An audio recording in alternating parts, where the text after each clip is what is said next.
All righty. Good morning, Miss Sherri. How are you? Good morning. I'm good. Amazing to hear. I'm happy that you're doing well on this beautiful Monday morning. Well, Sherri, I'm excited to speak to you here because I have your resume pulled up and it's quite impressive. So if you don't mind, tell me a little bit about yourself, Sherri, as well as your professional career. Sure. Thank you. Thank you for having me. My name is Sherri. My last name is Jordan Asbel, hyphenated. I live in the Tampa Bay area, and I've been here more than 20 years. So I love Central Florida, and I love living and working in this area. I really started my career in education and education operations. So I helped to direct DeVry campus that was here in Tampa. And when I received my master's degree in human resources, I was recruited over to Bon Secours Health Center, which was in St. Petersburg. And I had all things HR there, including recruiting. But there it was just one little piece of recruiting. After that, I took a break to kind of figure out what direction I really wanted my career to move in. So short break. And then I moved to PwC, Price Waterhouse Coopers, and I spent the last 10 years there really. And it was full cycle recruiting, heavy on sourcing passive candidates. And I learned so much about recruiting all kinds of different candidates, technical, executive. I probably have recruited almost anything you can think of. So I'm really good at switching directions very quickly. And I also love to share that success with other people because I really feel my personal motto is that the best success in life is helping others be successful. And I really live by that. And so, yes. So now I'm looking for the next big thing. And Sherri, thank you so much for that great introduction to your professional career. I appreciate the details. And like I mentioned, I have your resume pulled up here, and from what I can see, you've done recruitment, HR in itself overall for the past 17 years or more, from what I can see again. And even to your most recent role that you completed a project on, that was even a recruitment-based role. I know you mentioned also in your introduction that you have really recruited for any role we can think about, right? So Yes. as far as those roles and what they were, if you don't mind. I'm sorry, can you repeat that question? Absolutely. Yeah. If you don't mind sharing exactly what kind of roles you've sourced for, just to give us better insight. Sure. I'd love to do that. So I did a lot of technical roles, kind of specialized in that a lot. So data engineers, big data, ETL, data pipelines, data analysts, all kinds of stuff like that. The last probably 6 months to a year that I was there, it was a lot of the AI technology, ChatGPT, contact center as a service, AWS, Google, Azure, all that kind of stuff. But I also did product managers, project managers, program managers, payroll director, all kinds of audit roles. PwC is a big audit company as well as advisory. So we had all levels of audit from very entry level all the way up to senior managers and directors. I hired an M&A director not too terribly long ago. Tax, accounting, that type of thing.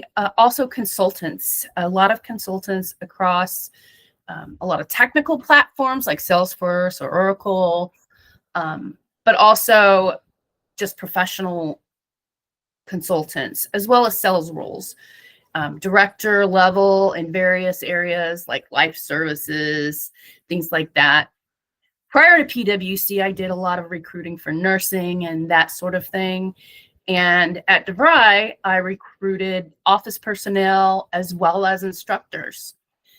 So I've had a very diverse recruiting experience for sure.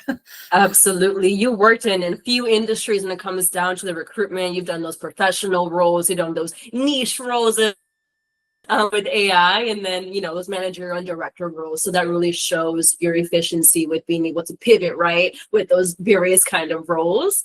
Exactly. Excuse me. And when it comes down to those applicant tracking systems or ATS systems, would you mind sharing a few systems you've used?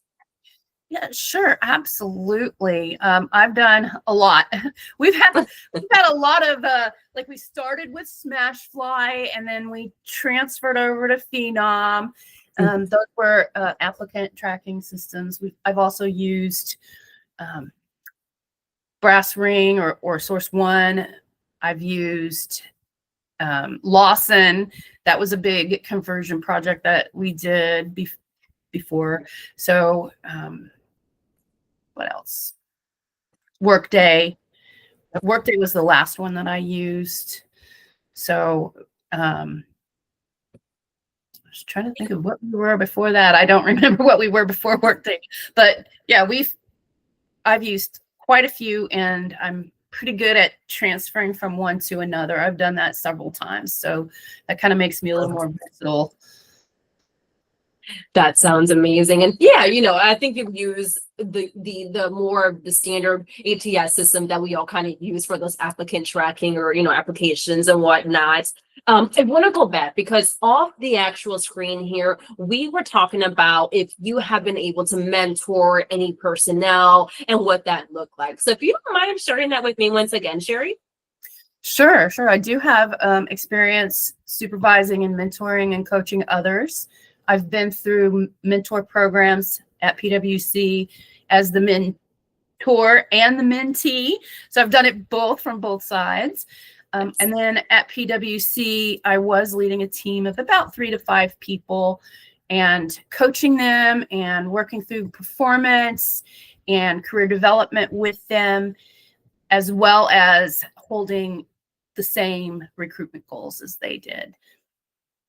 And that's pretty tough, right? As being a mentor, and then having to hold up your own KPIs or goals. So that's pretty impressive that you were able to do both, especially with having a team of about 3 to 5 recruiters. So I commend you for that.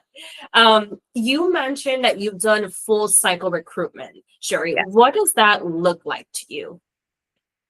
Yeah. So my experience, I will say, has been really heavy on directly sourcing passive candidates, but also looking in that requisition and reviewing those resumes of people who've applied, who are active candidates, finding the best ones, presenting that slate to the hiring manager, maybe 3 to 5 people.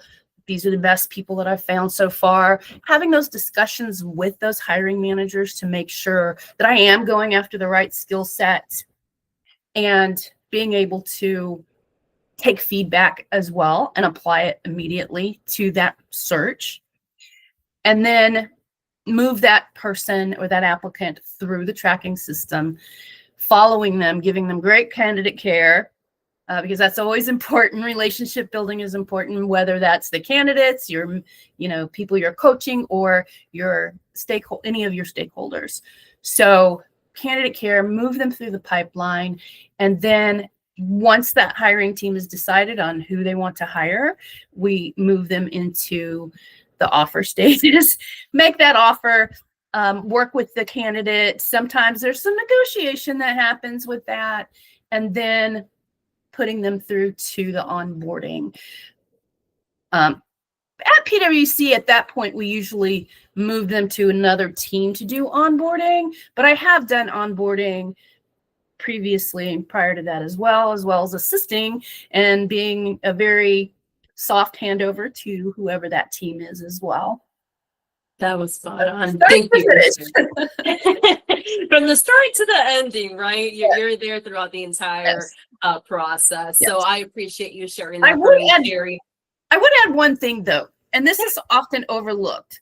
Part of this process in the cycle is pipelining candidates. So even if your candidate is not hired, or even if people that you've found aren't right for that particular role, holding on to them and building relationships and having touch points along the way helps you in the long run, makes it a lot faster to find the right candidates. And I think a lot of recruiters overlook the importance of that. So I absolutely agree with that. And that was something great that you added, because I find myself being in that same boat, right? I think success comes with having that pipeline so that you are not reactive when you have a position to fulfill. So completely agree with you on that, Sherri, and thank you for adding that on again. Last question for you here. When were you looking to start a new position, or how soon can you start? right, that's a really good question. I'm very flexible right now. I'm still in very early stages of interviews, so I could start probably anytime within maybe a day or two notice. Mhm. Yeah, absolutely. Well, that sounds perfect to me, kind of right away. But again, you want that 1 to 2 days of notice, so we can definitely accommodate that, Sherri. Well, I want to go ahead and just thank you for the time that we spent this morning and all the details you were able to give me. Thank I you. am absolutely. I'm going to go ahead and stop the recording, but if you don't mind, stick with me here. I want to chat with you really quickly. Sure. Thank you so much.